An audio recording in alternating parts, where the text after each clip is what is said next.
आज की वीडियो में जो हम डिस्कस करने जा रहे हैं वो टॉपिक है परसेंटेज से रिलेटेड। हमने काफी कुछ अपनी डेली लाइफ में देखा होगा परसेंटेज से रिलेटेड। जैसे कि अगर एग्जाम होते हैं तो परसेंटेज निकालने के लिए देखते हैं कि अगर हमें कितने नंबर मिले हैं किसी एग्जाम में।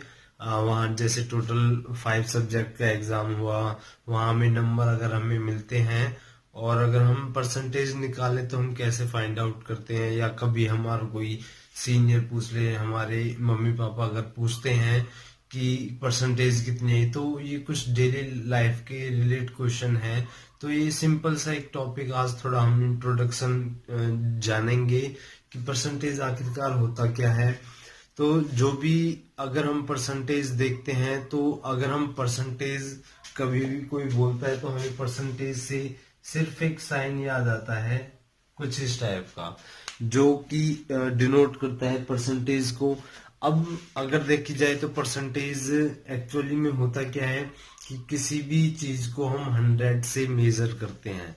यानी अगर हमें कोई भी चीज परसेंटेज निकालनी हो तो उसको क्या करेंगे, हम 100 से मल्टीप्लाई कर देंगे तो वहां हमारी क्या आ जाएगी, परसेंटेज निकल के आ जाएगी। ऐसे अगर किसी भी क्वेश्चन का दे दिया, कोई भी हमें क्वांटिटी दे दी और वहां हमें अगर परसेंटेज निकालना हो तो उस कंडीशन में हम क्या करते हैं, 100 से मल्टीप्लाई कर देते हैं। या किसी नंबर का हमें परसेंटेज दिया हो और पूछा हो कि इसका कितना परसेंटेज होगा, तो कुछ ऐसी हमारी एप्लीकेशंस है परसेंटेज की जिससे हम परसेंटेज कैलकुलेट करते हैं। तो सबसे पहले हम जानेंगे कि परसेंटेज आखिरकार होता क्या है।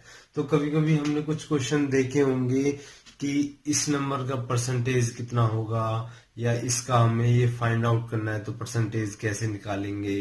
ठीक है, तो वही हम एक एग्जांपल लेके चलते हैं। जैसे कि बोर्ड पे लिखा हुआ है 40% ऑफ 150। यानी अगर हम इस लैंग्वेज का मतलब देखें तो क्या है, 40% ऑफ 150 यानी 150 का 40% कितना होगा। तो अगर हम ऑफ का मतलब देखते हैं तो मैथ में ऑफ का मतलब क्या होता है, मल्टीप्लाई। और यहाँ 40% की बात हो रही है तो इस केस में हम क्या करते हैं, जो परसेंटेज होता है जिस नंबर के साथ, वहां जो परसेंटेज है वो डिनोमिनेटर में आ जाता है। और जिस नंबर का निकालना होता है तो वहां हम क्या कर देते हैं, उस नंबर से मल्टीप्लाई कर देते हैं। जैसे कि अगर हम इसको जानना चाहें कि इसका परसेंटेज कैसे निकलेगा तो हम देखते हैं 40% हो जाएगा यानी 40 और अपॉन में 100, ऑफ चेंज हो जाएगा मल्टीप्लाई में और यहाँ हो जाएगा मल्टीप्लाई बाय 150, क्योंकि हमें 40% किसका निकालना था, 150 का। तो अब यहाँ क्या है, देखो जो चीज कॉन्सेप्ट में बताने जा रहा हूँ कि यहाँ न्यूमरेटर और डिनोमिनेटर में है, किससे किसको काटते हैं, किससे किसकी मल्टीप्लाई करते हैं, किस कंडीशन में नहीं काट सकते। ये कुछ बेसिक टर्म है जो क्या है मैक्सिमम बच्चों को कंफ्यूजन करता है। तो हम सबसे पहले यही चीज जानेंगे। अगर देखो हम सिंपली देखें, जीरो का कभी भी कोई नंबर आए तो वहां सिंपली ये है कि देखो एक नंबर नीचे ये है और एक ऊपर है, तो जो ऊपर से और नीचे होते हैं यानी न्यूमरेटर और डिनोमिनेटर में होते हैं उनको हम काट सकते हैं। अब देखो अगर मैं सिंपली बोलना चाहूँ इसके नीचे कुछ भी नहीं है तो डिनोमिनेटर बनाने के लिए 1 ले लेते हैं। तो यहाँ क्या है, एक पार्ट ऊपर है और एक पार्ट नीचे है। तो उस कंडीशन में देखो सिंपली जानो, कभी भी ऊपर से ऊपर वाले नंबर को हम डिवाइड नहीं कर सकते, ऐसे ही ना ही नीचे से नीचे वाले नंबर को डिवाइड कर सकते हैं। सिंपली डिवाइड करने का क्या है कि ऊपर और नीचे वाले नंबर को हम डिवाइड कर सकते हैं या हम क्रॉस में भी कर सकते हैं। यानी ये ऊपर है ये नीचे है तो भी हम इसको क्या है, डिवाइड कर सकते हैं। जैसे कि यहाँ एक जीरो था, यहाँ एक जीरो था, हमने डिवाइड कर दिया यानी कट कर दिया तो ये कट गया। ऐसे एक जीरो यहाँ है और एक जीरो इधर है तो ये भी कट हो गया। नीचे यहाँ 1 बचा, यहाँ भी 1 बचा। तो अब जब हम काटते हैं उसके बाद क्या है, जो भी नंबर बचते हैं न्यूमरेटर की न्यूमरेटर के साथ, यानी जो ऊपर वाले नंबर हैं उनकी आपस में मल्टीप्लाई करते हैं और जो नीचे हैं उनकी आपस में मल्टीप्लाई करते हैं। तो यहाँ से मल्टीप्लाई अगर हम करेंगे तो 0 से 0 तो कट हो गया, 15 4 जा क्या हो जाएगा 60 और 1 1 जा हो गया 1। तो अब कभी भी किसी भी क्वेश्चन में 1 अगर नीचे आ जाता है तो उसका आंसर समझो कि जो न्यूमरेटर में होता है वही होता है, क्योंकि इसका मतलब क्या है, 1 से 60 को डिवाइड करना। कभी भी किसी भी नंबर को 1 से हम अगर डिवाइड करेंगे तो आंसर वही होता है जो न्यूमरेटर में होता है। ठीक है, तो ये एक सिंपल सा क्वेश्चन था। और दूसरा क्या है कि कभी भी जो मैंने अभी बताया है कि अगर न्यूमरेटर और डिनोमिनेटर वाली जो बात आ रही है, जैसे 40% बोला है, 40% ऑफ 150, तो क्या है, कुछ बच्चे क्या है कैसे डिवाइड कर देते हैं, जीरो है, जीरो से ये जीरो काट दिया। अगर मान लो यहाँ होता हमारा 30%, तो 3 3 5 15, ऊपर से ऊपर काट दिया, बट ये नहीं होता, बिल्कुल भी नहीं होता, क्योंकि ऊपर से ऊपर कभी भी डिजिट नहीं कटती, ना ही नीचे से नीचे कटती है। तो जो क्रॉस में हो यानी ऊपर हो और नीचे हो वो ही हमेशा डिवाइड होते हैं या कटते हैं। सिंपली अगर कुछ ये बेसिक टर्म है जिनको हम सही तरह से देख लें तो हमारा क्या टॉपिक बहुत ही सिंपल हो जाता है। ये रूल हम ये नहीं कह सकते ये कि ये परसेंटेज का ही है, मैक्सिमम चीजों में मैथ में ये चीज यूज होती है, not in the sense of only percentage. हम परसेंटेज के लिए नहीं बोल सकते, सिर्फ हम ये डिवाइड की बात कर रहे हैं, परसेंटेज वाला कॉन्सेप्ट मैंने बता दिया। ठीक है, तो ये कुछ ऐसी नॉर्मल सी गलतियां हैं जिसमें हम मिस्टेक करते हैं।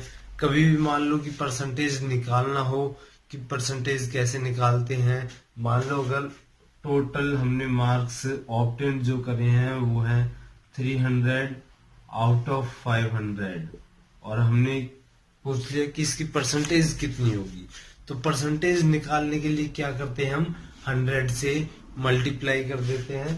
तो यहाँ हमने कर दिया परसेंटेज निकालने के लिए 100 से मल्टीप्लाई।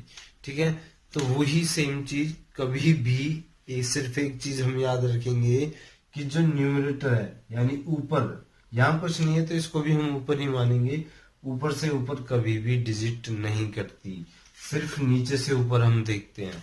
तो यहाँ इससे ये जीरो कट गया, इससे ये जीरो कट गया, 3/5 बचा।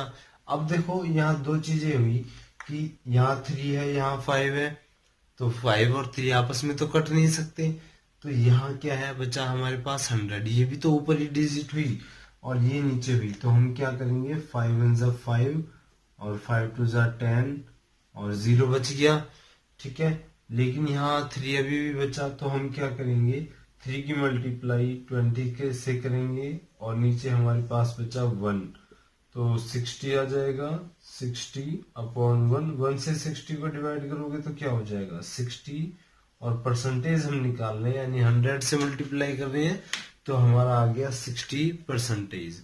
तो यानी कुछ ये ऐसे नॉर्मल सी चीजें हैं, लेकिन बहुत से बच्चों को ये चीजें आती नहीं है कि नंबर्स, यानी अगर हम क्वेश्चन में नंबर ऑब्टेन करते हैं क्वेश्चन पेपर में या एग्जाम में, हमने देखा कि नंबर ऑब्टेन कर लिए बट किसी ने पूछ लिया कि परसेंटेज कितनी होगी, तो हम कैलकुलेट नहीं कर पाते। तो ये कुछ ऐसी चीजें हैं जो बेसिक चीज हमें पता होनी चाहिए, हमारे घर का कोई भी बड़ा हमसे पूछ सकता है। तो कुछ ये बेसिक टर्म है जिनके बारे में हमें जानकारी होनी चाहिए। तो यहीं से जो इस चैप्टर का कॉन्सेप्ट है, जो चैप्टर 9 है 8th क्लास का, कि परसेंटेज आखिरकार होता क्या है। ठीक, अब अगर हम बात देखें कि परसेंटेज हमें पता चल गई, कुछ इंक्रीमेंट और डिक्रीमेंट होता है, यहाँ पर कुछ हम एप्लीकेशन पढ़ेंगे कि परसेंटेज यानी इंक्रीमेंट क्या हुआ, डिक्रीमेंट क्या होगा, profit loss, profit percent, loss percent, तो वो सभी हम इस चैप्टर में पढ़ते हैं। तो सबसे पहले अगर हम इंक्रीमेंट और डिक्रीमेंट देखेंगे, इंक्रीमेंट का क्या होता है, कोई भी चीज कितना बढ़ी, डिक्रीमेंट कोई भी चीज कितना घटी। प्रॉफिट और लॉस तो हमने फैमिलियर ही होंगे, बट जैसे जैसे क्लास इंक्रीज होती है तो क्वेश्चन का लेवल थोड़ा हाई अप होता चला जाता है। तो सेम ये सब चीजें हम पढ़ेंगे जो हमारे इसमें कि परसेंटेज के बारे में जो हमने समझा कि मान लो अगर हम परसेंटेज के लिए बोल लेते हैं तो सिंपली परसेंटेज का अगर सबसे हम पहले देखें कि परसेंटेज आखिरकार होता क्या है। मान लिया कि 5%, तो ये होता है 5/100, यानी डिनोमिनेटर पार्ट में 100 आ जाए तो वो क्या है, परसेंटेज है। ठीक है, और किसी भी चीज का हमें परसेंटेज निकालना हो तो बड़ी ही आसानी से हम निकाल सकते हैं।